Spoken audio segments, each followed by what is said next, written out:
तर 24 जणी पहिल्यांदा बिग बॉस करतोय. आपण थोडे दिवस थांबूया ना. मला जरा एक्सपिरियन्स घेऊ दे. मला आवडेल सगळ्या बायकांना आतमध्ये टाकायला, पण मला माहित आहे मलाच दिग्दर्शन करावं लागेल त्याचं वेगळं. पण आता नको बोलूया. आता आपण या बिग बॉस बद्दल आणि या रितेश भाऊ बद्दल. सर मेरा एक सवाल है आपसे sir. One question sir. Endemol and Colors network sir. Last question sir. Sir recently Bigg Boss OTT में अरमान मलिक को प्रमोट किया जा रहा है. उस पर one question sir. One question.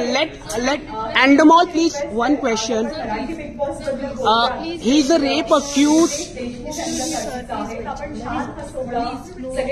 बाकी कुठलाही विषय इथे न आणता एन्जॉय करूया.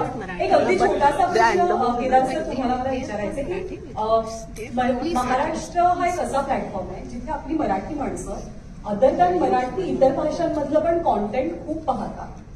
तर अशा वेळेला बिग बॉसचा फॉर्मॅट खास मराठी प्रेक्षकांसाठी आणताना काही वेगळे चॅलेंज जाणवलं. आय थिंक अलोक सर पण काही ऍड करू शकले तर.